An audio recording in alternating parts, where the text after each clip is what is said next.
Marcos capítulo de número 14, versículo 32 a seguir, diz assim: Então foram a um lugar chamado Getsêmani, e ali chegados disse Jesus a seus discípulos: Assentai-vos aqui enquanto eu vou orar. E levando consigo a Pedro, Tiago e João, começou a sentir-se tomado de pavor e de angústia. E lhes disse assim: A minha alma está profundamente triste até a morte. Ficai aqui e vigiai. E adiantando-se um pouco, prostrou-se em terra e orava para que, se possível fosse, aquela hora lhe fosse poupada.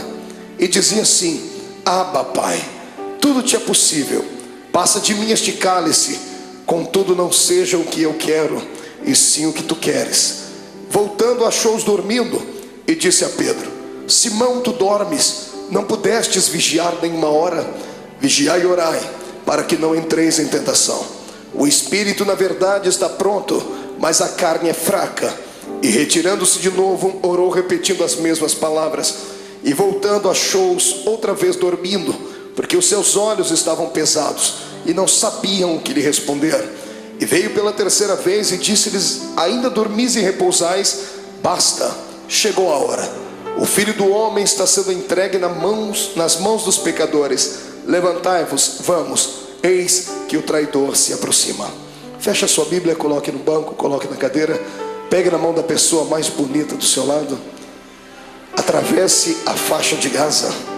Pegue na mão dele, isso, pegue na mão dela. Aperte com carinho até ele falar aleluia. Pentecostal que não faz barulho está com defeito de fabricação, não é? Vamos orar. Senhor Jesus, eu te exalto, eu te glorifico. Te exalto porque o Senhor é rei. Te glorifico porque o Senhor me deu a honra de ministrar aos seus súditos nessa noite. Te exalto, ó Deus, porque eu sei em quem tenho crido. E te glorifico porque sei que o Senhor já está atento às nossas orações esta noite. Eu não tenho sombra de dúvidas do seu mover neste lugar hoje. E eu quero agora lhe fazer dois pedidos que costumeiramente faço.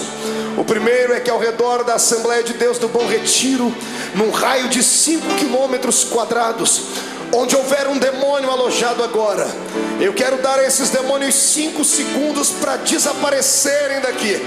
Porque se não sumirem, serão queimados pelo poder da glória do Senhor que vai ser manifesta neste ambiente. O segundo pedido a Deus é um pedido de atrevimento espiritual. Se ainda tem um crédito no céu contigo como pregoeiro da sua palavra, abre a porta do seu palácio sobre nós agora e manda do céu para a terra uma comitiva angelical. Eu quero pelo menos 8 serafins aqui nesta igreja. A palavra serafim significa aquele que arde em fogo. Portanto, Senhor, eu quero 8 anjos de fogo aqui neste templo agora. Quero 2 aqui nesta tribuna, uma à minha esquerda, outra à minha direita. Quero 2 na entrada deste santuário e 4 seres esparramando brasas de fogo na nave da igreja. E onde houver um crente batizado com o Espírito Santo, renova ele, meu Senhor.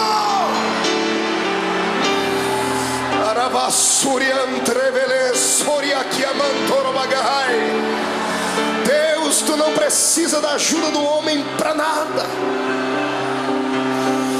Tu és onipotente, Senhor. Então mostra a sua onipotência nesta noite. Abala os nossos corações com a sua unção.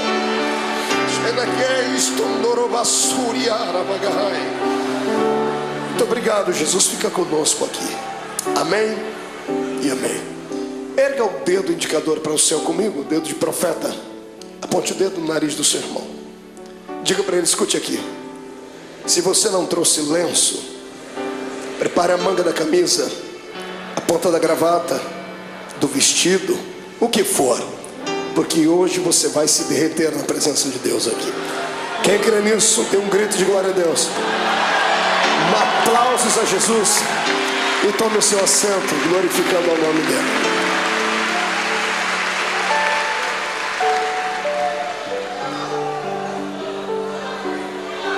Aleluia. Oh glória. Terá la suria anderei choronava.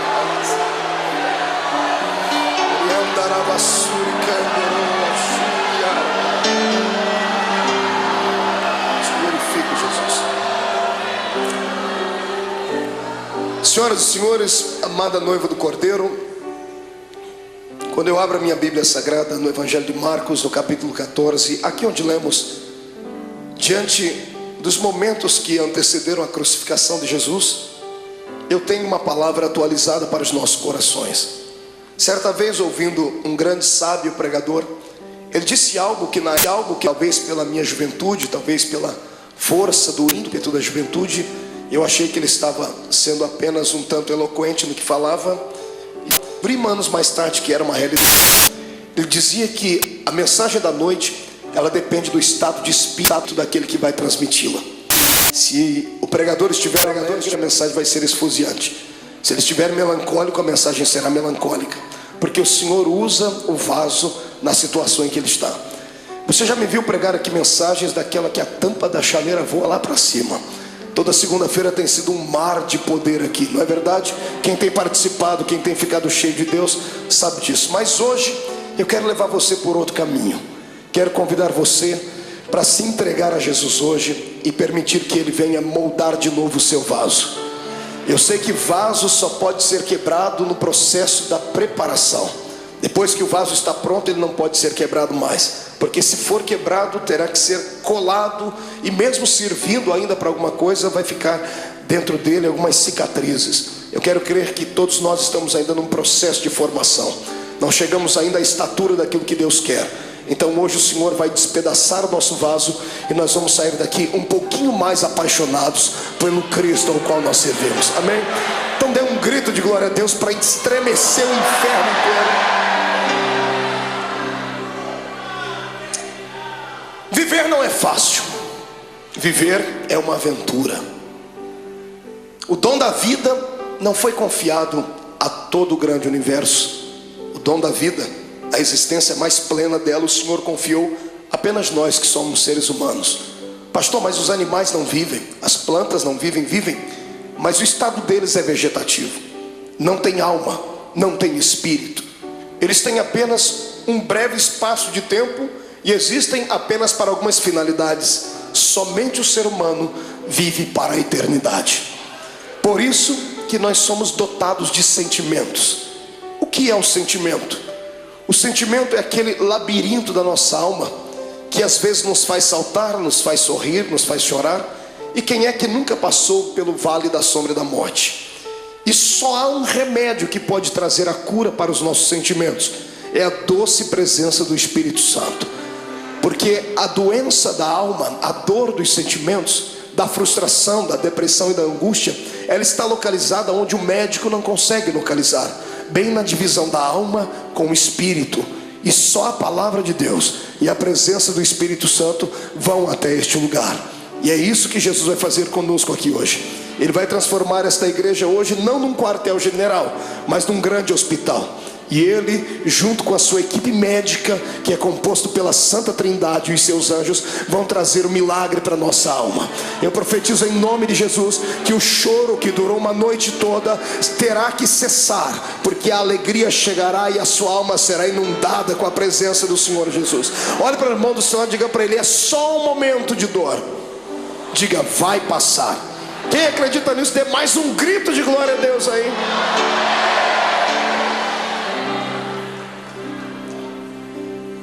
Quando eu olho para Jesus e fico às vezes tentando usar o meu raciocínio humano, por que é que Ele veio? Alguns pensam que Ele veio à terra apenas para implantar mais uma religião. Não era isso. O mundo já tinha muitas religiões. Já haviam religiões perfeitas aos olhos do homem. Já haviam religiões cheias de legalismo.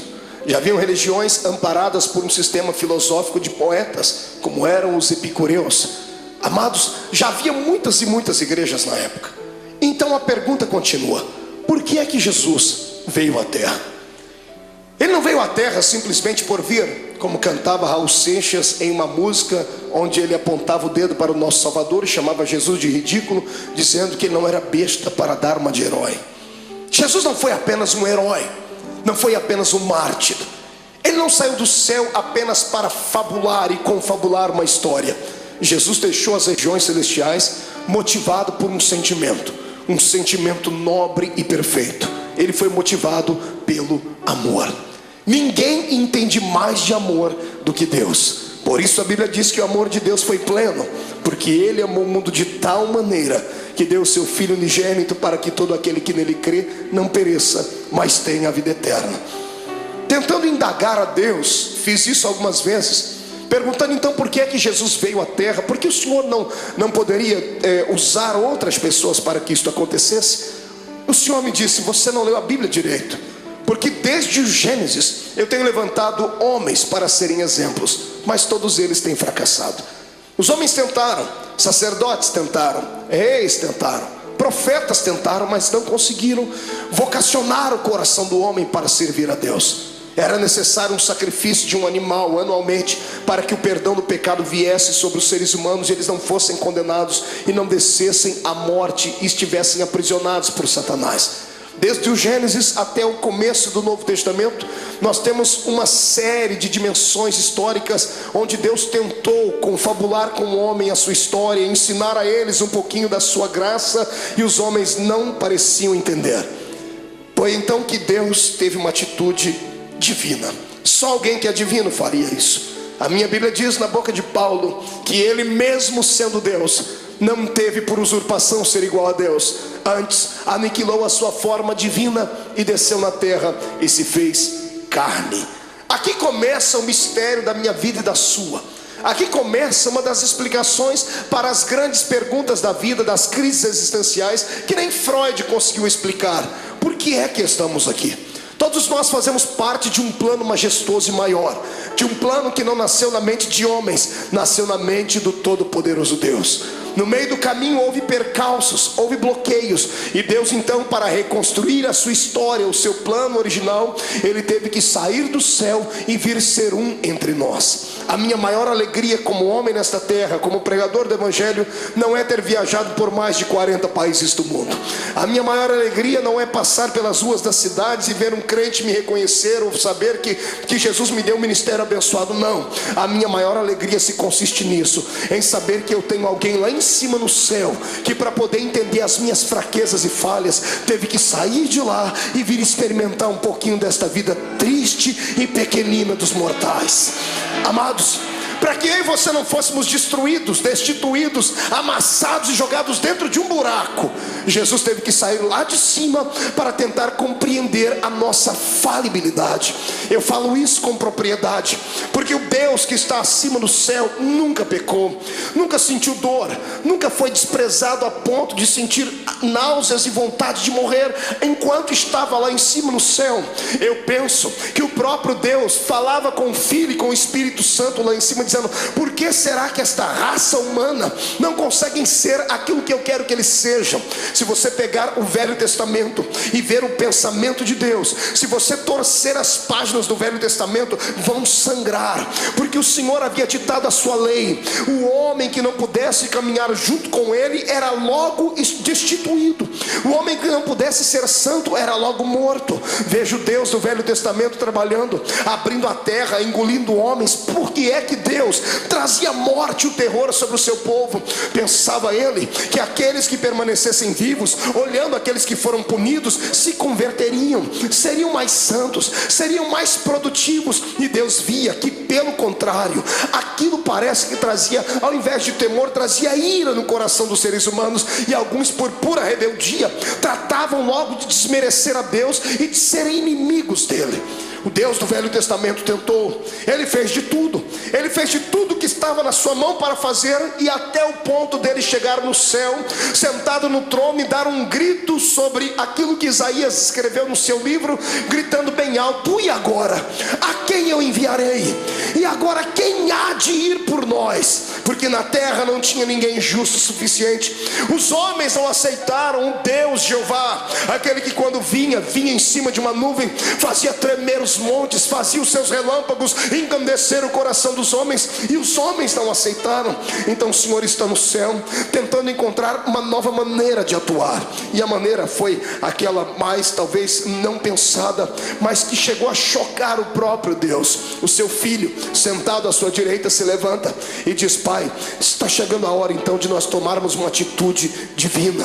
Está na hora de fazermos algo transcendental. Está na hora de eu deixar o meu trono e virar homem de carne e ser um como eles são, para eu poder entender o que eles passam, para eu poder saber o que é que leva esses seres humanos a chorar, a sentir dores, por que é que eles têm tanta facilidade em se curvar diante dos problemas, por que é que eles ficam deprimidos. E é isso que Jesus faz.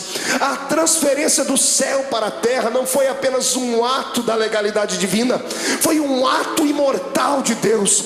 Deus se fez carne para vir aqui entender a minha vida e a sua vida. O que eu acho mais lindo é que Ele entendeu.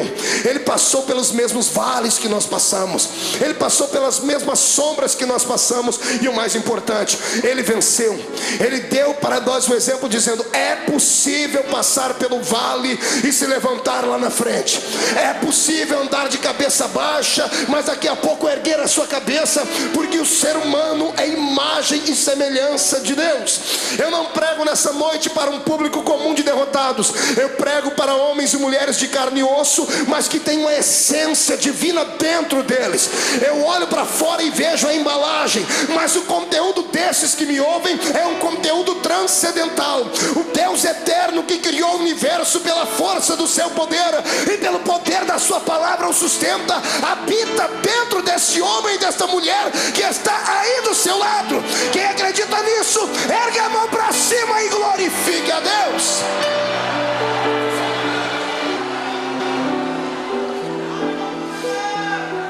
Para tentar entender por que é que a gente chora, grita, geme, sente agonia, Jesus passou pelo mesmo caminho. Estava chegando os últimos dias dele na terra. Ele sempre foi um homem de oração. Eu amo Jesus por causa dos seus ensinamentos, aqueles que ele dava com a sua boca e aqueles que ele exemplificava. Sempre que ele queria exemplificar alguma coisa, ele usava os seus apetrechos divinos. Todas as vezes que ele operava um grande milagre, ele se escondia no meio do mato para orar. Diferente dos seres humanos do século 21. Toda vez que temos uma vitória, a primeira coisa que fazemos é ir para um restaurante comer uma boa picanha. Fazemos festa, não é verdade? Fazemos uma viagem, prendemos uma ida até a beira da praia. Jesus sabia do perigo de se ter uma vitória. Toda vez que você tem uma vitória, o seu arqui-inimigo fica furioso muito mais do que antes, e ele vai preparar uma luta pior ali na frente. E se você não se preparar, não estiver com o seu espírito pronto, você pode sucumbir ali na frente. É por isso que todas as vezes que ele tinha uma vitória, ele se separava e ia para o monte orar. Nesse dia, foi um dia diferente. Jesus acordou melancólico, entristecido, porque ele não era apenas Deus, ele também era homem. Era homem sujeito às fraquezas. Quando ele se destituiu da essência da glória, ele se revestiu da nossa humanidade. E ele tinha um problema que eu e você não temos. Mesmo sendo homem, ele tinha o poder de ver o futuro, porque ele era homem, mas também era Deus. Ele tinha a sua natureza humana, mas também tinha a sua natureza divina. A sua natureza humana dava a ele condições de sentir sede, ao ponto de pedir para uma mulher: mulher, me dá água porque eu tenho sede. Mas a sua natureza divina logo se impunha, e ele mesmo dizia à mulher: mas se tu soubesses quem fala contigo, você pediria água para mim, e eu te daria uma água que você beberia e nunca mais tornaria a ter sede. Na sua natureza humana, ele se cansou um dia na polpa do barco, dormiu e relaxou, ao ponto de Satanás se levantar e quase afundar o barco. Ele estava cansado, por isso dormiu. Mas quando se revestia da natureza divina, ele olhava para o mais miserável pecador e gritava no ouvido e no coração dele, dizendo assim: vinde a mim, vós, os que estáis cansados e oprimidos, porque eu vos aliviarei. Nessa manhã, o lado humano dele estava tranquilo, porque não enxergava o futuro. Mas o lado divino pregava peças nele, porque ele enxergava além daquilo que os olhos humanos viam. Mesmo sendo homem, ele continuava sendo Deus. E ele tinha percepção de algumas coisas do futuro. E dessa manhã, quando ele acordou, ele sabia o que ia acontecer. Sabendo o que ia acontecer, ele não sorri. Ele não conta uma história comum, porque ele era um homem como nós somos. Ele convida os seus discípulos nesse dia. Todas as vezes que ele ia para o monte orar, ele levava só 3. Era Pedro, Tiago e João. Nesse dia ele olhou para todo mundo e disse: gente, vamos orar comigo. Eu imagino os discípulos olhando uns para os outros, dizendo assim: o quê? Jesus está pedindo oração para a gente? Ele está pedindo para a gente acompanhar ele até o monte para orar. E ele foi. Quando ele chegou naquele monte, dobrou o joelho. Todos eles dobraram o joelho junto com ele e começaram a orar, ou começaram a rezar, eu não sei. Repetiram as palavras que ele havia ensinado. Ninguém conhecia Deus a fundo. A religião deles antes de Cristo, era uma religião canalizada em rituais humanos, em dogmas falíveis. Talvez eles não sabiam conversar com Deus na intimidade com a qual Jesus falava. Por isso Jesus os ensinou a oração do Pai Nosso. Mas ele pediu para que eles orassem com ele, porque ele estava abatido naquele dia. E tendo orado, eu penso que, não sei se você passa por isso, mas eu passo. Quando eu estou muito angustiado, quando eu estou muito atribulado, eu preciso gritar. Eu preciso desestressar. Eu subo um monte que tem na minha terra, e tem uma árvorezinha lá. Eu já falei dessa árvore para todo mundo, tem isso gravado em fitas. A árvore sofre comigo quando eu estou passando pelo vale, porque eu encho ela de tapa. Eu desestresso orando e dou uns tapas. Não que a árvore tenha nada a ver com o meu problema, mas é assim que eu me desestresso. Eu imagino Jesus nesse dia angustiado, atormentado, ele olhando para os seus discípulos, ele querendo orar, ele querendo falar tudo que estava dentro dele. Mas de repente ele olhava por cima dos ombros, ele via Tiago, Pedro, João, ele via André, ele via os outros, e ele viu quão pequeninos eles eram. Eram apenas discípulos, não haviam atingido a estatura de mestre. O discípulo tem muita facilidade de se escandalizar, tem muita facilidade de ficar pequenino diante de situações difíceis.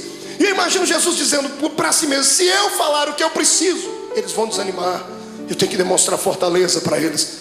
E Jesus não aguentando mais, ele precisava orar. Ele levanta a cabeça, levanta da oração, deixa todo mundo orando. Ele pega 3 entre os 11 que foram, porque Judas não foi com ele esse dia. Judas ficou, tinha só 11 com ele. Ele levanta e chama os 3 mais chegados dele. Ele bate o nome de Pedro, Tiago e João, disse: meninos, vamos orar comigo. E para eles ele conta o que está acontecendo. A minha alma está angustiada. Você consegue ouvir isso da boca do seu Deus? Ou você acha que isso é um privilégio só seu? De sentir dores, de chegar em dias dentro da sua casa que dá vontade de morrer, dá vontade de entrar dentro do quarto e fazer uma besteira? Ou você acha que porque você é crente, você está bem guardado, e você tem anticorpos espirituais suficientes para te proteger de toda avalanche do mundo? Não, você é um ser humano. A diferença entre o ímpio e o justo não é vista somente nessa terra, será vista na outra. Mas a minha Bíblia diz que da mesma sorte que sofre o ímpio, sofre o justo. A diferença não é em sofrer, a diferença é em como sofrer. O ímpio sofre desesperado, dá um tiro na sua orelha, fuma droga, injeta, bebe muito, até cair no chão, porque assim ele alivia a sua dor. Nós que somos crentes não fazemos isso. Mas quando temos os nossos problemas, nós entramos dentro do quarto e tomamos um chazinho da raiz de Jessé, e o Espírito Santo vem acalentar. É só assim que a gente passa pelo vale. Eu estou te mostrando o seu Deus em agonia. É bonito falar do Jesus andando em cima das águas, é lindo falar sobre ele multiplicando os pães, é poderoso falar sobre ele se transcendendo no Monte Tabor diante dos seus discípulos e falando com Moisés e Elias. É lindo ver o nosso Senhor abrir os olhos dos cegos e dizer ao morto de 4 dias: sai para fora. Mas eu quero ver se há beleza em ver o seu Deus dizendo assim: eu estou sentindo pavor, eu estou angustiado, eu preciso de amigos íntimos. Jesus está aqui dando um exemplo para nós. Quando passarmos pelo vale, precisamos ter alguém do nosso lado, precisamos de amigos. O que vale na nossa fé cristã é isso, que nós temos pessoas que nunca vimos antes, mas depois de 5 minutos de conversar já chamamos ela de irmão. Eu sei que tem muitos aqui que são colegas, mas existem alguns amigos, poucos, mas são. Quando você passar pelo vale da sua alma, não passe sozinho, não faça besteira. Peça para Jesus preparar alguém para que você possa desabafar, contar os seus problemas. Peça para ele colocar uma pessoa certa, não um traíra, não uma pessoa que vai abusar depois do seu problema e lhe chantagear. Peça para ele preparar alguém que tenha o mesmo espírito que você tenha, e que te ame não pelo que você é, não pelo que você tem, mas por aquilo que Deus te fez. Jesus pega os seus melhores amigos e sobe com eles um pouquinho e diz assim: eu estou angustiado. E eles estão orando, e Jesus começa a orar, e ele começa a tremer, porque os olhos dele visualizavam aquilo que os olhos naturais não viam. De repente ele levanta e deixa os três e diz assim: gente, ora por mim, porque eu vou entrar aqui no meio desse mato agora, que eu vou rasgar minha alma. Eu imagino Pedro, Tiago e João olhando um para a cara do outro, dizendo assim: esse não é o nosso Cristo. Cadê o homem de Fortaleza que pega o chicote, espanca os homens que estão na beira do templo? Ele está melancólico, ele está entristecido, ele está fragilizado. Pedro, Tiago e João enxergam isso nele. E eu imagino eles olhando a figura de Jesus entrando dentro do horto, dentro do jardim, dentro do Getsemane. Interessante, era profético. A palavra Getsemane significa prensa do óleo. E ele, oliveira verdadeira, estava indo lá para ser prensado, para que o óleo do seu espírito viesse sobre a terra. Ele foi moído para que nós pudéssemos ser reconstruídos. Ele chorou naquele dia para que nós pudéssemos sorrir hoje aqui. Ele sentiu dores naquele dia para que as nossas dores fossem aliviadas. E é por isso que eu te convido agora a dar um belo glória a Deus, porque Ele merece tudo isso.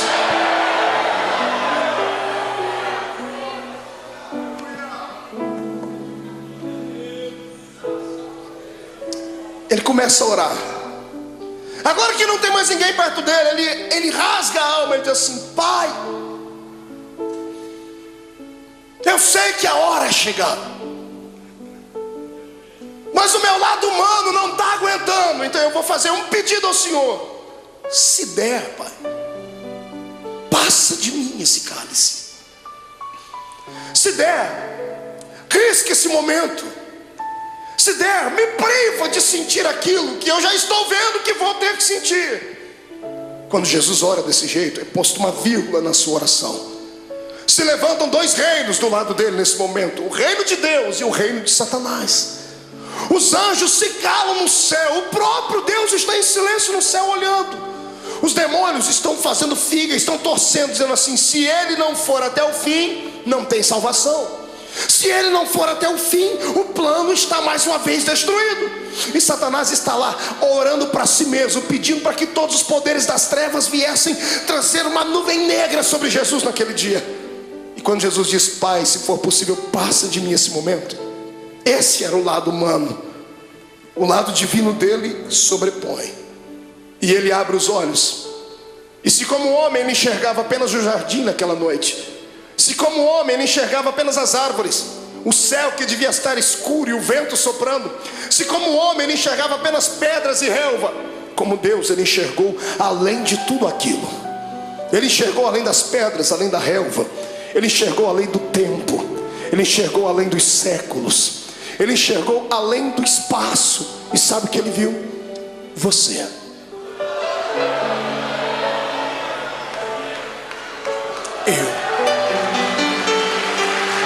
Ele enxergou você.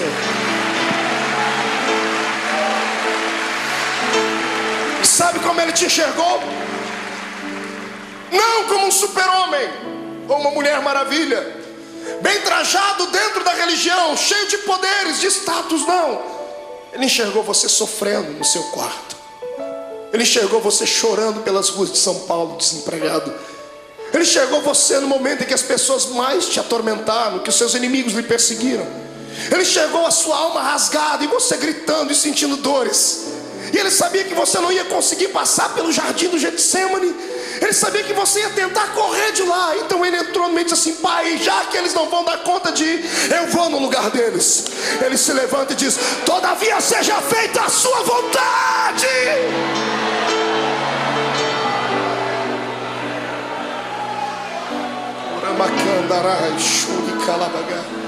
Feche seus olhos por um momento.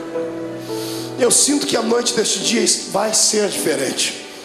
Não sou só eu que estou passando pelo vale, estou sentindo dores. O Senhor está me dizendo que tem pessoas que entraram aqui gemendo hoje.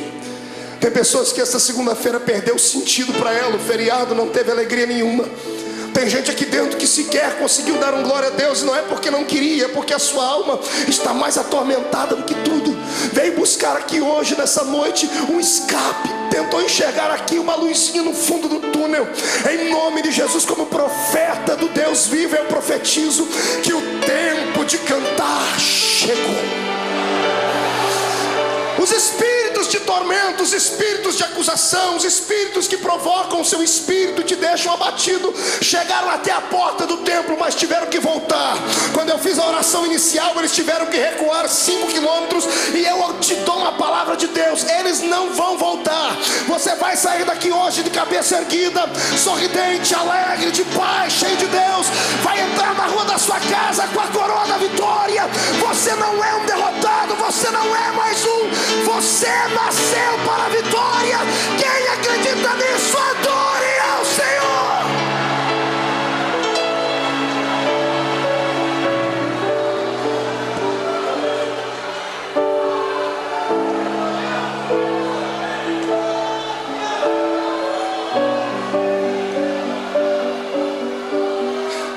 Então eu vou lhe convidar hoje aqui, irmão. Rasga a alma, filho. Chora. Vomita tudo que está dentro da sua alma, põe para fora. Porque você não é um super-homem. Não se autoflagele. Eu sei que você hoje orou como Paulo: Senhor, o que eu quero fazer sempre eu não faço, o que eu não quero eu estou sempre fazendo. Senhor, eu tenho um espinho na carne. É como se o mensageiro do diabo viesse, me esbofeteasse e me jogasse no chão. Eu quero que você ouça aquilo que Paulo ouviu. Deus se levantou do trono e não acusou ele, não apontou o dedo. Deus olhou para Jesus do lado dele, viu a mão furada, viu o sofrimento do filho e disse assim: ô Paulo, fique tranquilo. Como, Senhor? Eu estou angustiado. A minha graça te basta. Senhor, não é o suficiente, então eu vou preencher agora. O meu poder se aperfeiçoa na sua fraqueza. A matemática de Deus é diferente. E eu profetizo que aqueles que entraram fracos aqui dentro hoje, Satanás não vai ter coragem de cruzar o seu caminho por pelo menos um mês. Eu profetizo em nome de Jesus que aqueles que entraram aqui entristecidos, chorosos, estão recebendo hoje o revestimento do Espírito. Vão sair daqui armados até os dentes. Eu digo aos demônios: caiam fora da vida dos servos de Deus, porque o poder do Senhor se manifesta. Mão direita para cima. Faça um carinho nas costas do seu irmão.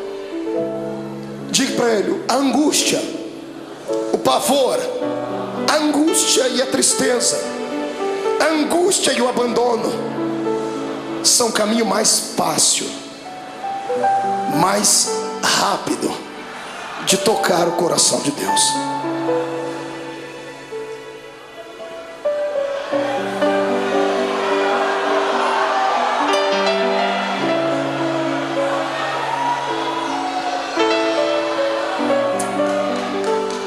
Era a adversidade. Meu sogro me ensinou uma frase que ele deve ter ouvido em algum lugar, eu já citei ela algumas vezes: que não há bem que sempre dure, e também não há mal que nunca acabe. Tudo na vida tem um ponto de equilíbrio. A vida da gente é igual às 4 estações do ano. Alguns estão sorrindo do seu lado porque estão vivendo o verão da vida deles. O sol da justiça está alto, está brilhando sobre ele, está corando a sua pele, por isso que o irmão está sorridente.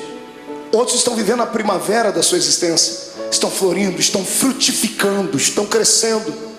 Em contrapartida, outros entraram no outono, começaram a perder as folhas, começaram a perder o colorido. E difícil saber que alguns entraram pelo caminho do inverno, estão sucumbindo, estão tendo que buscar água nas profundezas dos lençóis mais profundos da terra, estão tendo que se curvar diante de tudo. Mas a bênção é que tudo é um ciclo. Depois do inverno vai vir o verão de novo. Calma, é só um tempo. Na minha vida e na sua, tudo o que acontece, ou acontece porque Deus mandou, ou porque Ele permitiu. Satanás não tem esse poder que nós pensamos que ele tem, de vir e manipular a nossa existência. Eu sou entregue a Cristo e você também. O mais fraco aqui entre nós é capaz de catar Satanás pelo chifre e esfregar o focinho dele no chão, porque ele não tem mais solução. Para mim e para você, por pior que seja o ato cometido, se puderes hoje inclinar não os joelhos em terra, mas sim o coração diante de Deus, o sangue de Jesus Cristo cobrirá todos os seus erros e você ficará mais alvo do que a alva-neve.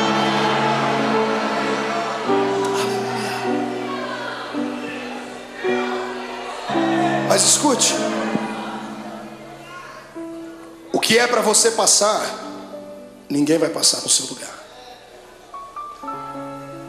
E tem épocas na vida que a gente tem que passar sozinhos.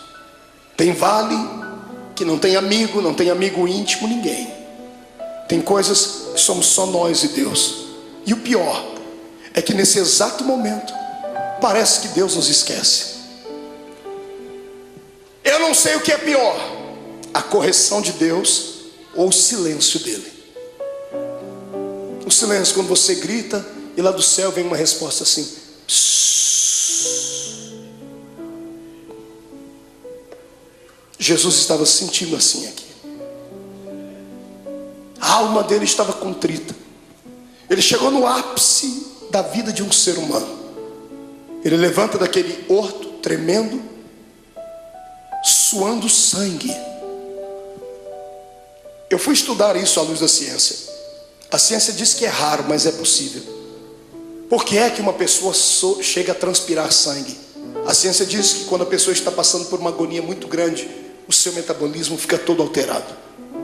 3 coisas podem acontecer. Primeiro, ela pode sofrer um infarto no miocárdio, porque a adrenalina correndo pelo seu corpo, o coração não dá conta de bombear tanto sangue e pode explodir. Segundo, quando a etapa do coração é vencida, as veias do cérebro não suportam, a pessoa pode sofrer um derrame. Terceiro, quando é vencida a etapa do coração e da mente, aí os poros se dilatam e o sangue que está sob pressão dentro do corpo, ele sai pela pele. Como Jesus não podia morrer de ataque cardíaco, nem podia morrer de derrame cerebral, porque a cruz estava preparada, o sangue dele saiu pela testa, pelos poros. Eu queria que você imaginasse a afeição do seu Cristo quando ele passou a mão na testa e viu o sangue.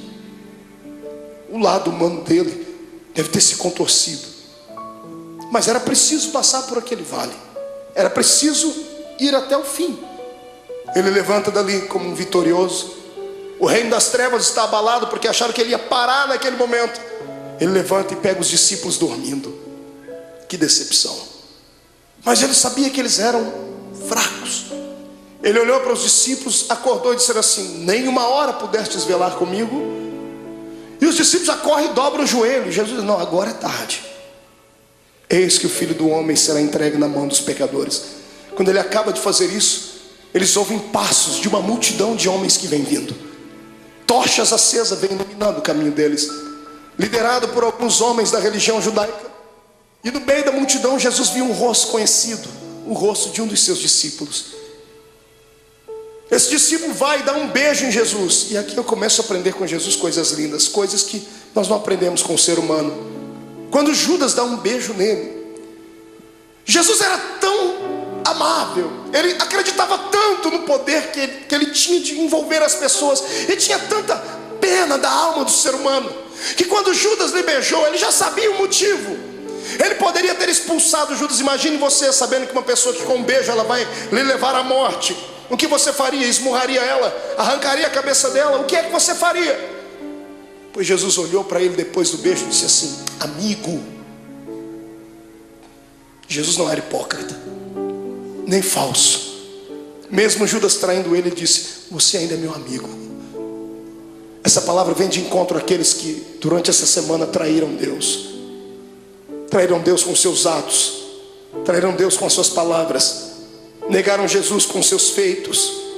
Porque eu creio que eu não estou pregando aqui para uma assembleia de homens puros e mulheres purificadas, porque se todos aqui fossem santos à estatura que pensam, não estariam sentados nesse banco, estariam voando com os anjos aqui.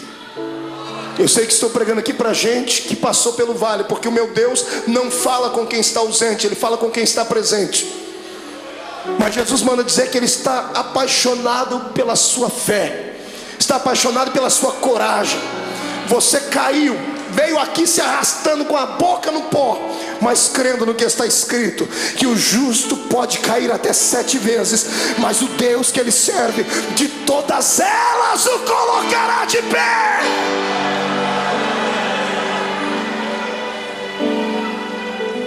Você continua sendo amigo de Deus. O amor de Deus não dá para se entender. O amor de Deus tem que ser aceito. Não fomos nós que o escolhemos, foi Ele quem nos escolheu. E quantas vezes você já fez essa pergunta: por que o Senhor me escolheu, Deus? Por que você acha que Deus te escolheu, irmão? Pela sua força? Pela sua oratória? Pelo seu talento de cantar? Você acha que Deus olhou para você e disse: não, esse aqui eu vou poder usar, então eu vou investir nele, e o outro que não prestava ele não investiu? Não foi nada disso. Deus olhou para você e alguma coisa em você atraiu Ele. Não foi você que foi buscar Deus em uma igreja, foi Ele que trabalhou no seu coração em casa, usou o testemunho de alguém. Deus queria você, mas a palavra final foi sua: eu vou. Quando você disse vou, o Senhor disse: pronto, eu escolhi, agora Ele veio. Você foi escolhido por Deus. Escute, deixa eu dizer uma palavra, que isso aqui vai quebrar esse demônio que te atormenta, vai acabar com a sua depressão. Escute: nenhum ser humano pode surpreender Deus. Não há nada que você faça, não há nada que você pense, não há nada que você aconteça que você vai deixar fazer Deus ficar assim: nossa, o meu filho me espantou. Porque Deus conhece tudo. Você nunca vai surpreender Deus. É por isso que eu me apoio nessa palavra, para nunca sair dela. Porque o diabo, ele só sabe falar do passado. Ele só sabe acusar você do que você fez, do que você cometeu antes de entrar dentro dessa igreja hoje. Ele só sabe apontar o dedo para você e metralhar você, dizendo assim: você foi isso, fez isso e aquilo. É por isso que eu prefiro ficar com Deus, porque Deus não fala do passado. Todas as vezes que Deus olha para você, sabe o que Ele fala? Do seu futuro. E lá no céu, imagina Ele acotovelando Jesus, está vendo aquela filha lá? Olhe lá na frente e veja o que eu vou fazer com ela. Está vendo aquele homem? Olhe lá na frente e veja o que ele será. Porque Deus não é como caranguejo que anda olhando para trás. O Senhor está na nossa frente. O Senhor está além das suas fraquezas. O poder do Senhor está além da sua humanidade. O poder de Deus está além dos seus complexos. É por isso que eu te convido nessa noite: saia de dentro da prisão que está a sua alma. Deixa o Senhor hoje sacudir as portas desta prisão e arrancá-las para fora. Deixa Deus mostrar para você que mesmo amarrado em um tronco, com os pés amarrados, todo ensanguentado, você ainda tem um cântico nos seus lábios, tem uma arma atômica nos seus lábios. Enquanto você cantar, as muralhas vão cair. Eu convido você hoje a saltar para dentro do território dos vitoriosos. Yes, adore o seu Deus.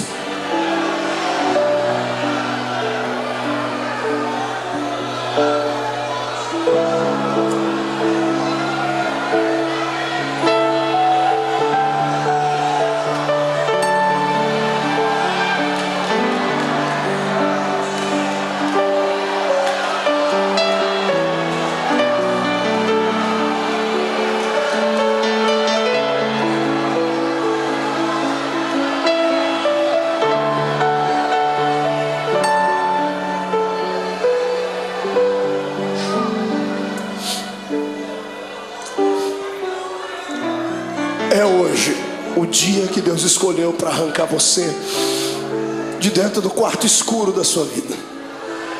Os espectros do passado que te sondam, os demônios que encontraram uma brecha, vão ter que serem rápidos para saírem, porque se não saírem serão destruídos. Eu vejo a força de Deus chegando para dentro de você. Eu vejo o Espírito Santo sentado nas asas do vento, trazendo em ambas as suas mãos brasa de fogo para purificar o seu pecado. e na mão direita dele uma unção de gozo para te fazer saltar pelo menos uma semana inteira. Em nome de Jesus Cristo, hoje é o dia da independência da sua alma. O Senhor te fará saltar muralhas. Quem acredita nisso, tire o pé do chão para adorar.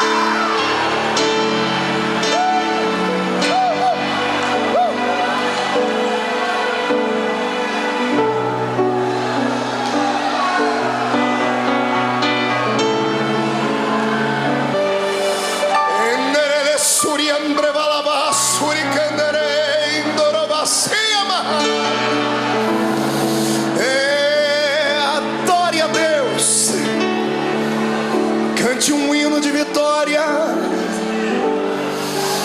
e vem agora para perto do altar. Curve o seu coração, porque Deus de pé está. A Assembleia de Deus do Bom Retiro nessa noite será impactada aqui, porque é um Deus lá em cima que olhou para mim e olhou para ti. Venha do céu agora a sua unção e encha os meus irmãos. Receba em nome de Jesus Cristo agora.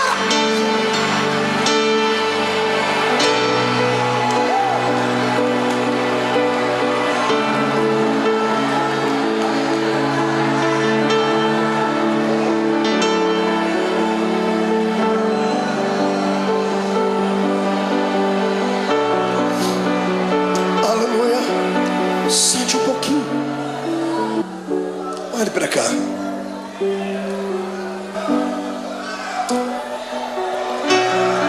Tem um santo católico. Ele foi canonizado pelos homens, mas o exemplo de vida e de fé dele impactou um tempo. Chamava-se São Francisco de Assis. São Francisco de Assis fez uma oração, e uma frase da sua oração eu peguei para mim, para orá-la sempre que eu estou passando por problemas. Ele disse assim: Deus, dá-me forças para suportar aquilo que eu não posso mudar. Gravou ela aí? Peça isso para Deus. Dá-me forças para suportar aquilo que eu não posso mudar. Tem coisas na vida que não dá para mudar. O filho que foi embora não volta mais. A doença que dizimou parte do corpo não tem como retroceder. O abandono, a tristeza, muitas vezes não tem como retroceder. Então peça para Deus te dar força para suportar. O que importa é em como enfrentar esse dia de dificuldade. É em como você vai enxergar o seu jardim. Você pode enxergar o seu jardim como sendo o ápice do abandono de Deus, ou pode enxergar o seu jardim como sendo o pódio da coroação da sua vida. Depende da maneira como você foi para lá. Jesus foi preparado para o jardim. Por isso ele orava antes, incessantemente. Por isso ele buscava Deus. Por isso ele passou 40 dias no deserto em jejum, porque ele sabia que a missão dele era grande, como a sua é. Sabe por que você está querendo parar? Porque você não se preparou. Tem levado uma vida de brincadeira, pensando que a igreja é apenas um lugarzinho de reunião social, pensando que a fé cristã é só aqueles dogmazinhos ensinados pelo pai e pela mãe. Não, a salvação não é hereditária. A salvação é pessoal, é uma experiência com Deus. Busque a sua experiência nessa noite. O Senhor transmutará esse coração de pedra num coração de carne, trará alegria para dentro da sua vida, e você vai ter força para viver. Lá está Ele. Olha o Senhor Jesus sendo preso. Quando os homens vêm prender ele tinha passado uma noite de oração. Às vezes eu tenho pena, entre aspas, dos demônios, porque eles vêm atormentar quando a gente está fraco na carne, mas o espírito está forte. Os homens chegam e Jesus pergunta para eles: a quem buscais? E eles dizem: a Jesus. Naquele momento ele não falou como homem, ele falou como o Deus lá do Êxodo. Ele olhou para eles assim: eu sou.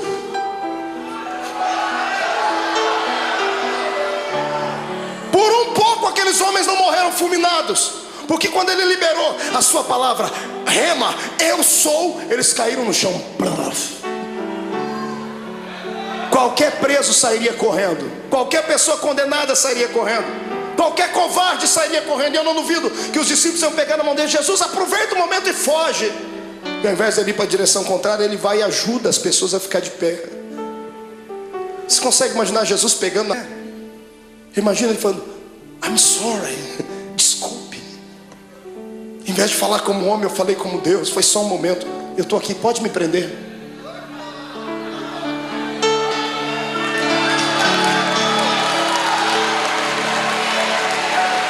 Me prenda. Eu imagino que os próprios soldados que foram prender Jesus se assustaram. O quê? Me prenda, eu estou preparado. O que eu estou fazendo agora vai trazer uma mudança no planeta Terra. O momento de sofrimento agora trará algo na eternidade jamais visto, nunca visto. Se o grão de trigo não morrer, ele vai viver para sempre na solidão. Mas quando ele morre, ele gera outros. Eles podem não amar-me suficiente, podem não ter orado comigo à noite, podem ter me negado, podem ter me vendido, mas eu os amo. Aleluia. O amor de Deus é o amor ágape. Você já conhece isso, é a cartilha dos crentes. Amor eros, amor filos e o amor ágape. Amor eros é de homem para uma mulher, o amor filos é de mãe para filho, filho para pai. O amor ágape é o amor de Deus, é o amor puro, é o amor que se ama sem esperar nada em troca. É o amor que Paulo falou lá na sua epístola aos Coríntios 13. É o amor que tudo suporta. É por isso que Jesus está te segurando. Aleluia. Eu dizia a um amigo hoje que eu descobri depois de muito tempo por que é que o ser humano não deve pecar. O ser humano não deve pecar simplesmente porque existem leis na Bíblia dizendo que ele não deve pecar. Deus não odeia você porque você peca. Deus não quer te destruir quando você erra, não é isso. É que Deus é Pai. E Deus sabe que todas as vezes que você peca e erra, você se arrebenta. Todas as vezes que você faz alguma coisa errada, é você quem se machuca. E qual pai quer ver o filho machucado? Qual pai quer ver o filho ferido? Está entendendo? É por isso que o Senhor não quer que você erre, que você burle a lei. Porque tudo que Ele estabeleceu são princípios, e tudo que foge dos princípios te machuca. Olha para você agora sofrendo por causa desse adultério. Olha você sofrendo aí dentro, as mágoas, tristes, desejando uma pessoa que não é sua e não pode ficar com ela, não tem jeito. Olha vocês sofrendo porque pegou aquilo que não era seu. Olha aí você sofrendo porque passou por cima de tudo aquilo que Deus tinha para você. Olha você angustiado. É isso que te tira da igreja. Não é a perseguição do pastor, não é a palavra pesada do outro, não é. São aquilo que nós infringimos na lei de Deus. E Jesus me disse ao meu ouvido enquanto eu estava de joelho ali: tem muita gente que quer se afastar da igreja, filho. E fala para eles que não importa o que eles fez, importa o que eu fiz por eles. Sai da frente, Satanás, eu estou com raiva de você. Eu tenho certeza que nesta noite os planos de Satanás mais uma vez caíram por terra, porque o Senhor te ama. E ponto final. Quem é amado por Deus, adore a Ele.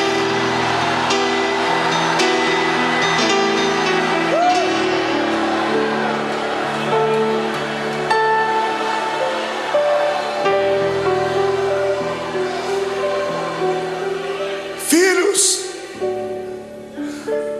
a rejeição, a cruz, a agonia, vocês não vão suportar, eu suporto por vocês.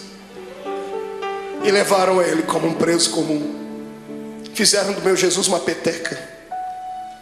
Caifás, Anás, Pilatos, Herodes, Pilatos. Ninguém achava nada de errado nele. Ele tinha palavras para incriminar os homens, mas ele se calou e não se defendia. Pilatos fica estarrecido e diz assim: que homem é esse? Pilatos queria soltar Jesus, mas o ego dele era muito massageado pelos judeus. Ele não queria perder a postura de um grande. Então, para alegrar o coração dos judeus, ele pensava que isso iria aplacar a ira deles. Ele manda chicotear Jesus.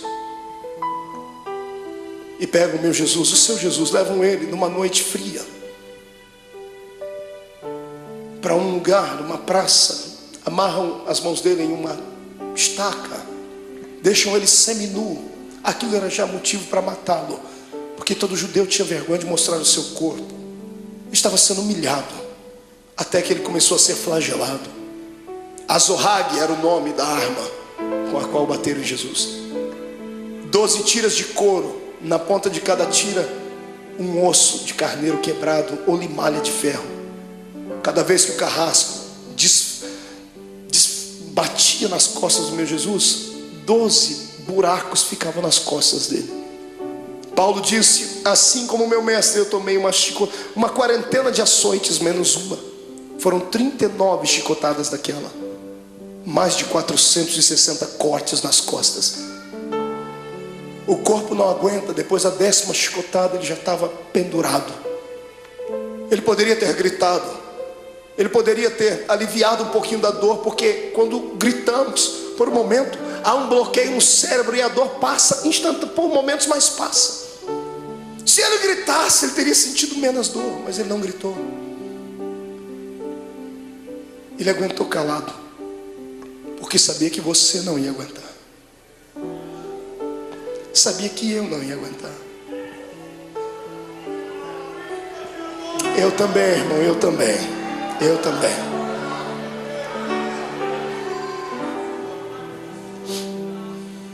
Quando tiram Jesus da estaca, ele está semi-morto, caído no chão. Alguém embrulha o corpo dele num pano, pensando fazer o bem, estavam fazendo o mal. Jogam ele dentro de uma cova, dentro de uma cela fria, úmida, fétida. No outro dia de manhãzinha, Pilatos já havia se reunido com algumas pessoas. O povo não havia quem acalmasse o povo. O povo quer a morte dele. Pilatos se levantou e chamou a multidão e disse assim: olha, hoje é um dia especial. Hoje eu tenho direito e posso liberar o perdão para um preso. Vocês têm esse homem chamado Jesus e tem Barrabás. Barrabás era um terrorista, era um prisioneiro político. Era um homem que queria lutar contra o reino de Roma. Por isso estava preso. Um homem zarrão, de quase 1,90 m, diz a história. E quando colocaram Barrabás e pegaram o nosso Jesus todo machucado de manhã, ele não jantou na noite, não tomou café de manhã. Ele estava fragilizado, com o corpo tremendo, perdeu muito sangue na noite. As pessoas olham para os dois e, pagos por dinheiro, gritam: solte Barrabás. Pilatos não entende o que a multidão está falando. Ele vai, lava as suas mãos, diz assim: bom, que caia sobre a cabeça de vocês o sangue desse homem. Os soldados ficaram possessos por demônios. Agarram o meu Jesus e o seu, e o pano que estava coberto sobre o corpo de Jesus havia colado nas feridas que estavam nas costas dele. 400 cortes abertos, o pano colou a noite toda ali. Um soldado arranca aquele pano com força, abrindo todas as feridas de uma só vez. Ele deve ter soltado um gemido muito forte. Para brincar com ele, porque alguém dizia que ele era o rei, fizeram uma coroa de espinhos. Cada espinho tinha pelo menos 9 a 10 centímetros de comprimento. Espinhos que eram capazes de perfurar uma madeira. E colocaram na cabeça do nosso Jesus. Colocaram uma capa vermelha sobre ele e bateram com uma cana na cabeça dele, para que a coroa fincasse mais ainda. E alguém dizia: tu não és o rei? Eis aí a tua coroa. Pegam o patíbulo da cruz, a haste onde os braços dele foram presos e fixos, colocam nos ombros dele, e ele sobe a via da crucificação. A cruz não podia ser posta inteira nos ombros de um preso, porque ela pesava quase 140, 150 quilos. Ninguém daria conta de levar. Era só a parte principal. Jesus está subindo aquela travessia. Aquilo era um show, era um espetáculo que todos aguardavam. Todo mundo estava esperando ver ali um preso político, um preso famoso. E quando muitas pessoas começam a ver Jesus passando ali, a agonia tomou conta do povo. Eu fico imaginando as pessoas que estavam lá naquele dia. Imagino Lázaro, o amigo de Jesus, do lado de Marta e Maria, as irmãs segurando ele. Eu vou lá, eu vou soltar ele, eu vou fazer alguma coisa. Mas não vá, Lázaro, se for vai morrer também. Ele vai passando o olhar, ele vê todos aqueles para quem ele multiplicou o pão e deu na mão deles. Os amigos que ele tinha desferiram contra ele a traição. Pedro está andando do lado, triste porque já tinha negado Jesus. A mãe de Jesus vai ao longe, olhando o filho querido. No meio do caminho ele não aguenta. A Bíblia não diz, mas é possível que Jesus tenha tombado com o peso daquele lugar, daquela cruz, da haste daquela cruz, porque ele estava muito cansado, estava com fome, estava machucado. E o soldado romano, enfurecido, endemoniado, olha no meio da multidão, e para humilhar mais Jesus, escolhe um homem diferente no meio da multidão. Ele pega o Cirineu, Simão o Cirineu. Cirineu não era sobrenome. Cirineu falava do lugar onde ele havia nascido, Cirene. Cirene ficava na Etiópia. Era o único negro que tinha ali naquele dia. Pegaram um negro para colocar ali, para ajudar Jesus a carregar a cruz, dizendo: nenhum dos seus irmãos te amam. Colocaram um estrangeiro para ajudar Jesus a carregar a cruz. E eu fico aqui imaginando com a minha mente, ele está sofrendo, está morrendo e está ensinando a gente que quando passarmos pela nossa via da crucificação, não tiver nenhum amigo para ajudar a carregar a cruz, não tiver nenhum parente para ajudar a carregar a cruz, Deus enviará um estrangeiro para ajudar. Aleluia. E o mais lindo é que o estrangeiro já está do seu lado, o Espírito Santo. É Ele quem te ajuda a carregar a cruz. Está sentindo Ele aí, irmão? É por isso que está ficando mais leve a cruz. Eu não oro para que Jesus tire essa cruz dos seus ombros, mas eu peço para que Ele te dê força para carregar ela até o fim, porque vamos trocar as cruzes que nós temos por coroas do céu. Aleluia. Passe pelo vale dando glórias ao seu Deus.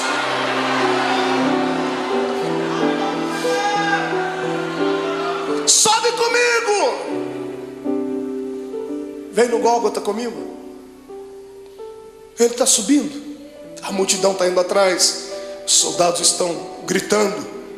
Quando chegam lá em cima no Gólgota, tiram a haste que estava sobre os ombros de Jesus e pegam a haste maior e pregam lá, então sim uma cruz. Pegam Jesus e vão crucificá-lo. A história diz que a cruz era feita 5 dias antes da crucificação, era feita sob medida. Por quê? Por causa do tamanho e o peso do preso. Era feita sob medida porque antes de pregarem o preso já havia um lugar próprio para cravar o prego. Já faziam um buraco na cruz para que facilitasse a entrada do prego. Então quando vão pregar o nosso Jesus, problema, a cruz não era dele, era sua, era minha, era do infeliz, do Barrabás. E os pecados de Barrabás, os meus e os seus, eram muito maiores do que tudo já imaginado. Os pecados da humanidade inteira. Quando pregam a primeira mão, facilitou a entrada do prego. Quando vão pregar a segunda, não dá, porque o braço dele era menor. Então eles esticam Jesus. O salmista disse que esticaram o nosso mestre, ao ponto de quase desconjuntar os ossos. Os ossos não podiam ser quebrados, mas desconjuntados. Quando esticam Jesus, ele sente dores inimagináveis. Pregam a mão dele, o suplício maior vem na sequência, porque a mão ainda tem muita carne. Como é que se prega o pé? Não pregaram 2 pés de uma vez, porque não tinha prego que suportasse. Pregaram primeiro o primeiro pé. Pregos de 17 centímetros, golpe desferido em cima do osso, ou entre as juntas dos pés. Quando o primeiro prego entra e crava o pé do meu Jesus naquela cruz, ele deve ter se contorcido, um desejo de gritar, mas era tudo que Satanás queria ouvir, fraqueza. E ele engolia seco, porque por dentro ele dizia para si mesmo: já vai acabar, não vai demorar muito, eles não vão suportar isso, então eu suporto por eles. Pega um segundo pé e outro prego, prega um segundo pé em cima do primeiro. Então temos 2 pregos segurando os pés dele na cruz. Quando os soldados levantam a cruz, o buraco no Gólgota está feito. Levantam a cruz e era um preso. Você já viu algum policial tratar bem um preso? Abrir a porta do camburão e dizer assim: entra por favor, querido. Ninguém disse: olha, vamos colocar a cruz com cuidado. Quando eles levantam a cruz e soltam dentro daquele buraco, soltam com todo o peso do corpo dele. Quando a cruz bate dentro do buraco do Gólgota, o corpo de Jesus pende para frente. Ele fica preso pelos pregos das mãos e dos pés, e o corpo pende para frente. Os seus ossos comprimem o seu pulmão e ele não consegue respirar. Ele sabia mais do que ninguém que carne sufocada, Deus não aceitava o sacrifício dela. Então ele arruma força onde não tem, ele segura nos pregos, ele firma os pés e traz o corpo para trás, num esforço quase que sobre-humano, sentindo dores que você jamais sonhou. E quando ele encosta na cruz, ele respira um pouquinho só aliviado. E então ele começa a ficar tonto. Estava fraco do dia anterior. As moscas começam a visitar o corpo de Jesus. Se você já fez serviço militar, você sabe o que eu estou falando. Quando você está diante de todo o esquadrão e um maioral está passando perto de você, você não pode nem se mexer. Posição de sentido. Os mosquitos voam em volta do nariz, dá vontade de colocar a mão, mas não pode. Jesus estava ali, ensanguentado, suado, sentindo dores. As moscas estão voando sobre ele e ele não tem força nem para expulsá-las. Do lado dele é posto um bandido e do outro também. Quando ele olha para os dois bandidos, eu penso que ele intercede pela alma deles. O da direita o da esquerda fica endemoniado. O diabo entra dentro do corpo dele e ele olha para Jesus e diz assim: oh, você não é o Deus, você não é o Cristo, você não é o Todo-Poderoso? Sai da cruz e tira a gente daqui, rapaz. Eu imagino a tristeza com que isso chegou no ouvido de Jesus. Pensa, você está morrendo por ele e ele está debochando de você. A dor daquilo deve ter sido maior do que a dor dos pregos, maior do que a dor do chicote, porque a dor do desprezo é maior do que tudo. Deus olhou do céu e disse: não, meu filho não vai ficar assim. Espírito Santo entra no coração daquele bandido da direita. Vamos fazer um equilíbrio. O da direita fica cheio do Espírito Santo. Pregado na cruz, grita para o outro: pare de atormentar ele. Esse homem não fez nada, a gente está aqui porque merece, ele não. O da direita estica o pescoço, porque Pilatos deu um presente para Jesus. Mandou colocar uma insígnia em cima da cruz: Rei dos Judeus.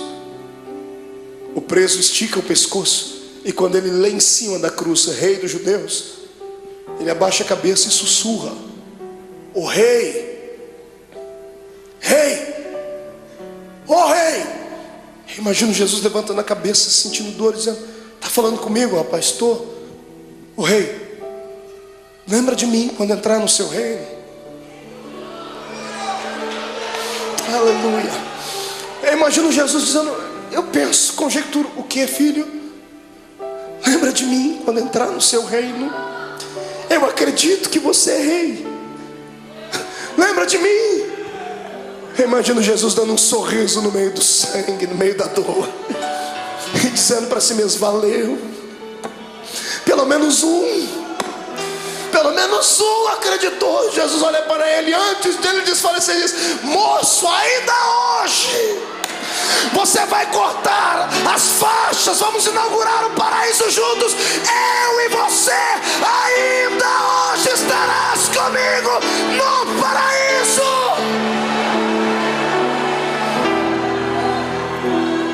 Era bacana,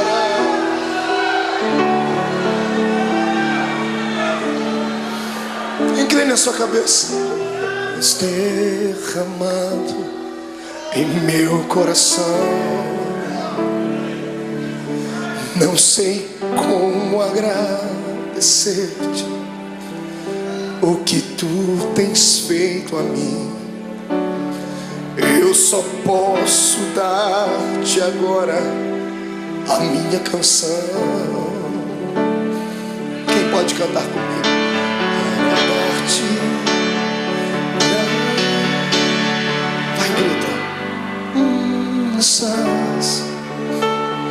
Graças Senhor. Graças, meu Senhor Jesus.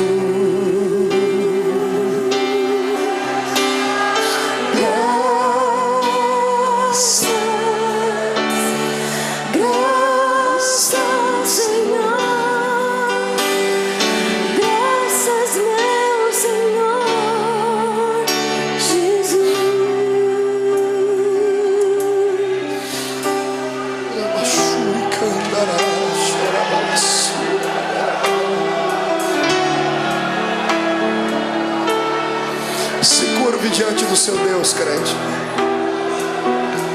Até você que não gosta de dar glória a Deus não pode ficar em silêncio agora. Até você que não gosta de dar barulhos tem que gritar agora.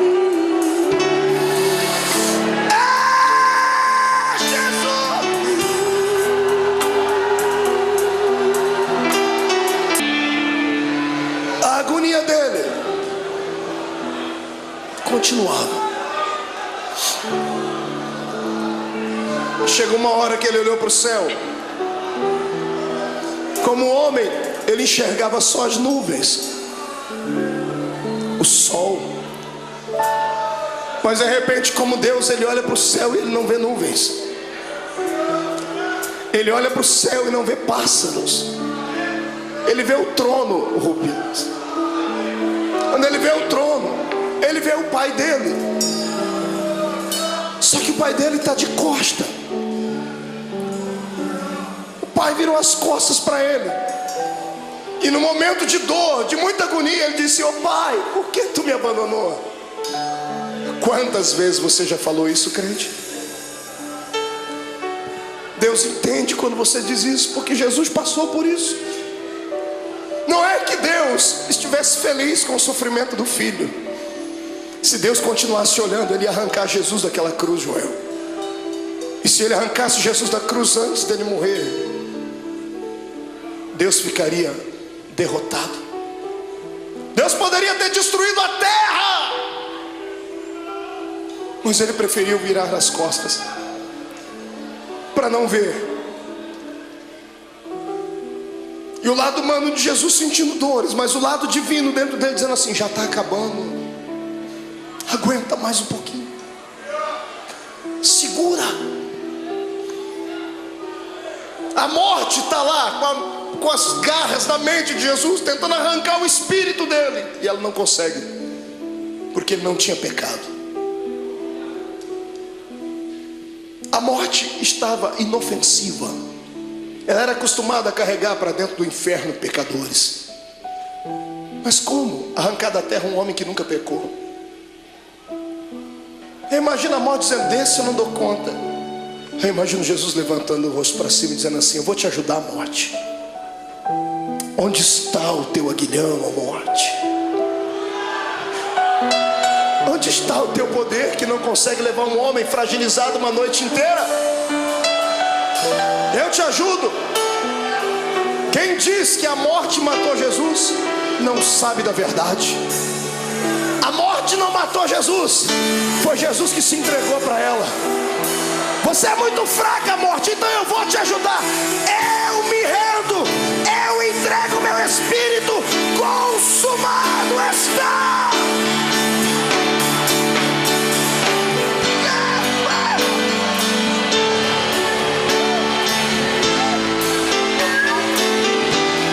Este é o Cristo que tu serves.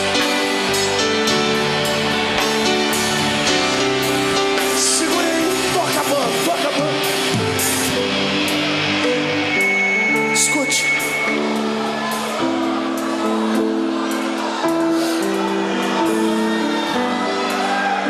Segure só um pouquinho. Quando a cabeça de Jesus pendeu, o astro-rei deixou de brilhar.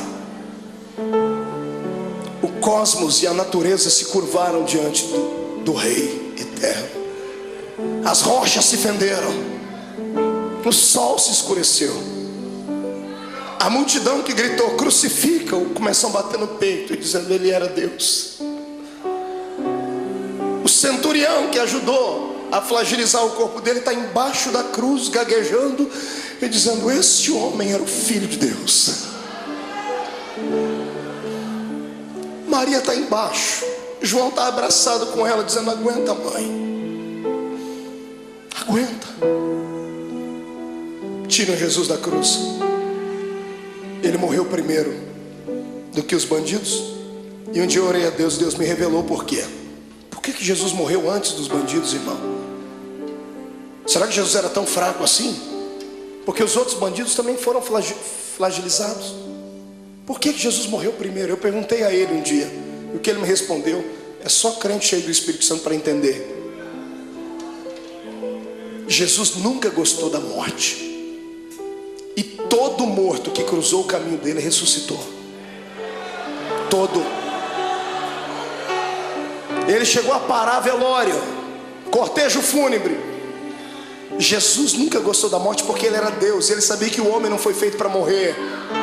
Toda vez que a morte cruzou o caminho dele, ele parou ela. Nesse dia, para não ver os dois morrerem antes, ele falou: eu vou morrer primeiro, porque se eles morrerem eu vou ter que ressuscitar eles aqui.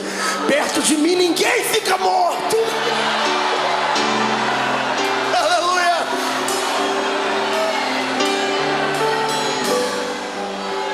Ele morreu. Morreu a carcaça. Quem morreu foi Jesus, o homem. Mas o Cristo que estava dentro dele não podia morrer, porque Deus é eterno. O Espírito do Cristo que estava dentro dele saiu pela boca. Quando o homem expira, seu espírito sai. Interessante é que ao invés de Jesus sair dali e ir até o céu, a Bíblia diz que ele foi às regiões mais baixas. E ele foi num lugar muito interessante que poucos crentes conhecem, pouca gente prega. A Bíblia diz que ele foi buscar um cativeiro. Já leu sobre isso na Bíblia? Quando Jesus morreu, ele passou 3 dias morto ali, o corpo, porque o espírito dele foi fazer uma pregação interessante. Ele foi a um lugar onde estavam todos os santos que haviam morrido antes dele, porque ninguém ia para o paraíso, iam todo mundo para o seio de Abraão. E Jesus foi lá e se revelou: eu sou. Eu imagino ele, que já estava com a chave da morte e do inferno na mão, indo lá, abrindo as portas das cadeias. Abrindo a porta, lá dentro tem alguém sentado assim: sai para fora, Daniel. Mas Senhor, quem és tu? Eu sou aquele que fecha a boca do leão.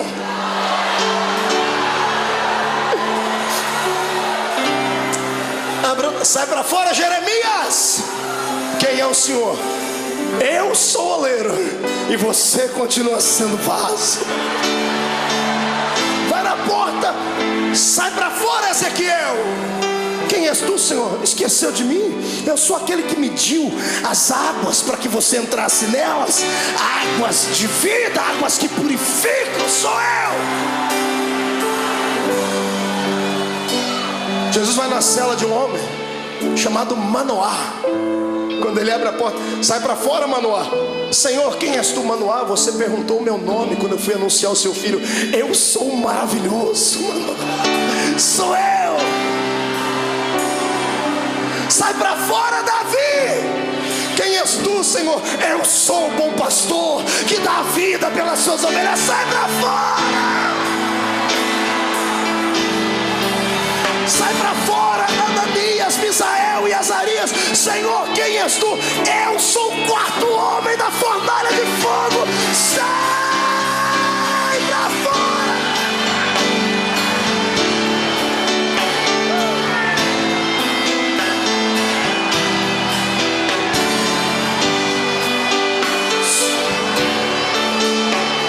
Segure. Jesus chega numa porta. Era um dos últimos a ter entrado lá antes dele. Ele abre a porta, está lá um sujeito de barba. Ele diz: João, sai para fora, João. Mas Senhor, quem és tu? João não me conhece?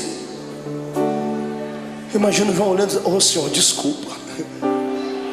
É que a última vez que eu lhe vi, o Senhor era um cordeiro, e agora eu vejo que tu és o leão. O leão da tribo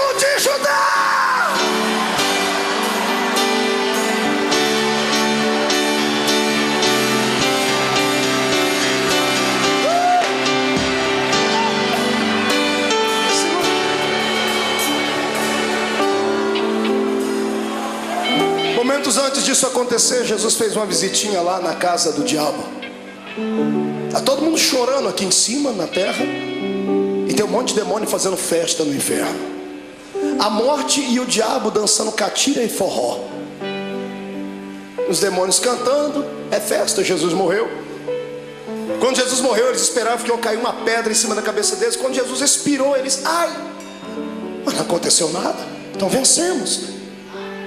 Passaram a noite toda fazendo festa lá no antro do inferno. Não foi num belo dia, os demônios todos deitados, cansados, dormindo. Eu imagino, a escuridão do inferno começa a receber luz. Ele vem, e não vem andando, vem flutuando dentro daquele lugar.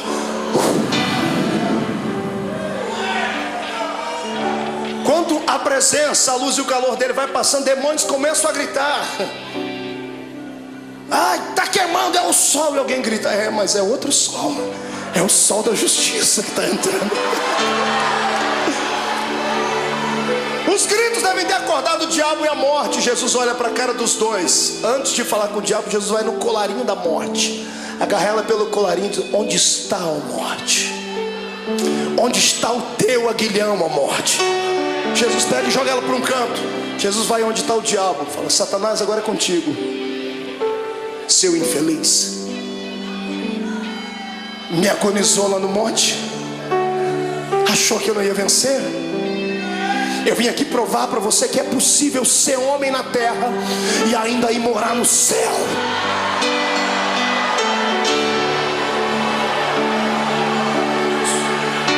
Eu imagino o diabo com as duas mãos aqui, ó.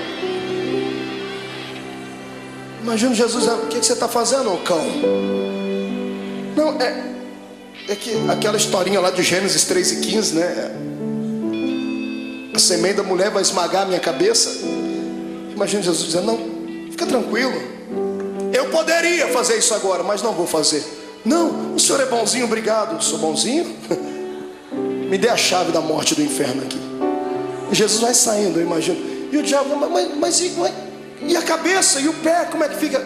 Calma, eu vou dar uma trégua por alguns momentos, porque mesmo eu podendo esmagar a sua cabeça, eu não vou fazer isso agora, porque eu seria egoísta.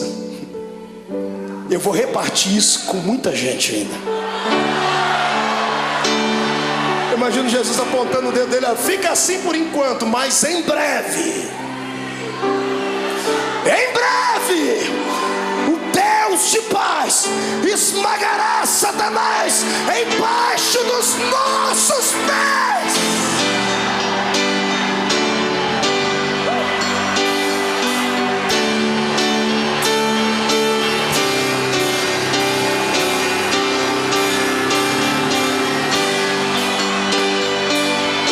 Segura, vamos encerrar.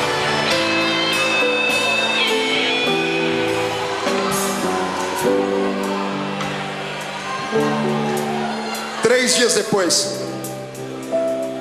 umas mulheres chorosas chegam na tumba de Jesus, levam perfume para embalsamar o corpo dele. Está todo mundo chorando pelos cantos.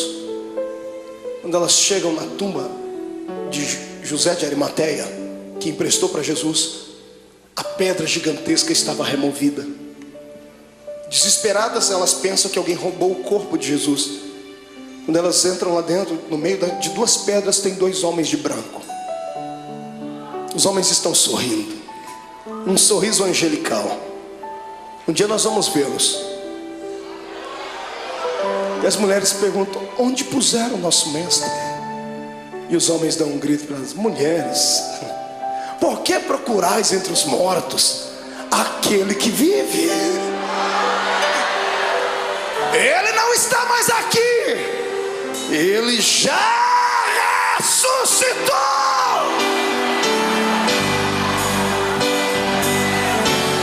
Vou te dar um conselho. Passe a quinta-feira da angústia,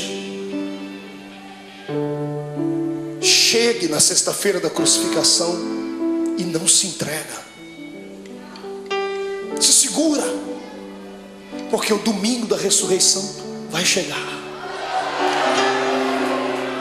E Deus manda dizer que essa noite foi transformada no domingo da sua ressurreição. Eu quero saber onde estão aqueles que estão passando por uma sexta-feira de dor, estão passando pelo vale, estão sofrendo, sentindo angústias, estão com vontade de deixar tudo, não aguentam mais as perseguições, não aguentam mais passar pelo vale da sombra e da morte, e querem que o domingo da ressurreição chegue logo. Vem, irmão, vem aqui à frente, vem correndo que eu vou orar por você. Vem, você não está sozinho. Eu estou passando por esse vale também. Eu estou passando por esse vale. Vem, isso chora mesmo. Derrama as últimas lágrimas.